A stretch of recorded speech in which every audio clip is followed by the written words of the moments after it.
So guys, update tayo. Ayan, hindi ko pa rin sila re-repat kasi umuulan pa din. Then yung ano ko, yung rice hull ko, ibinilad ko kaso biglang umulan. Ayun, nabasa ulit siya. Then ayan, ito is si Purple Haze. Ayan, kinat ko siya. Kumuha ko ng cuttings. Ayan, na air dry na din siya para meron tayong propagation.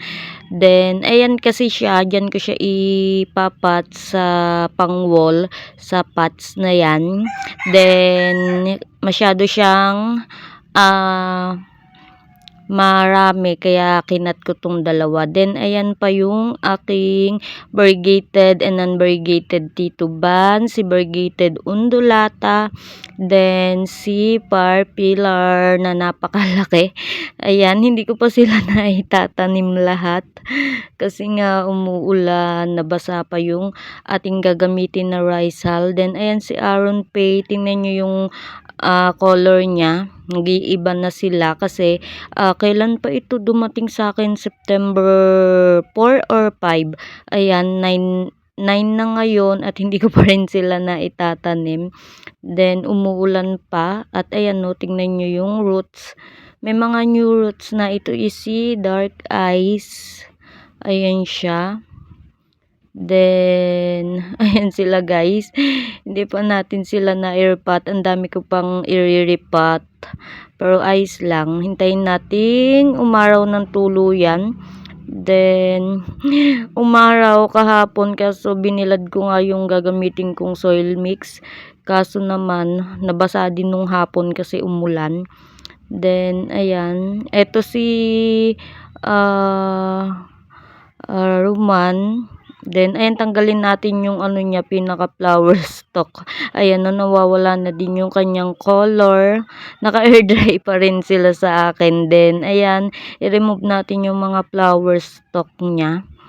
Then, ayan ang update. Hindi pa tayo nakakapag-repot.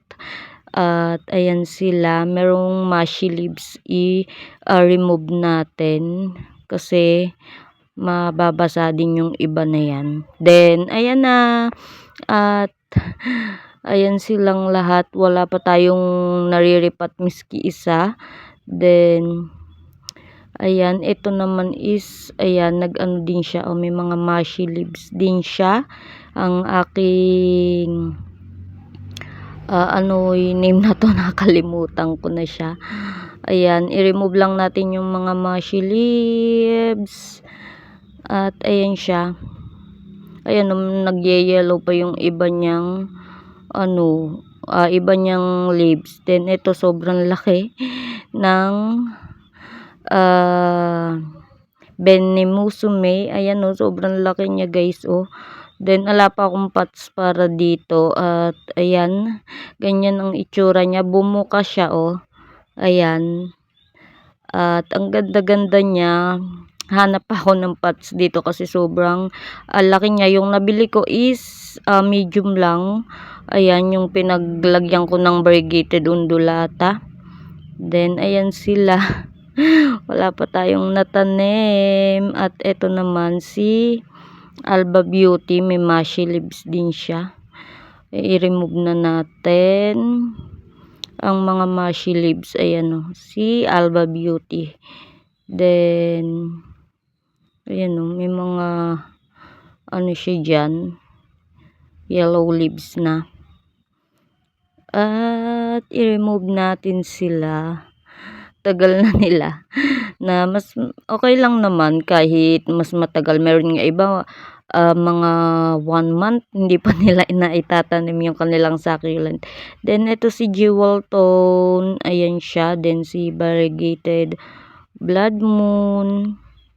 At ayos pa naman sila. Then ito si Snow Bunny. Ayan, malaki din siya.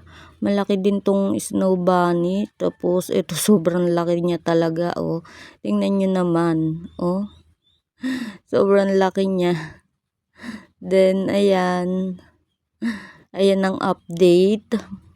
At ito naman si ayan si Amabile.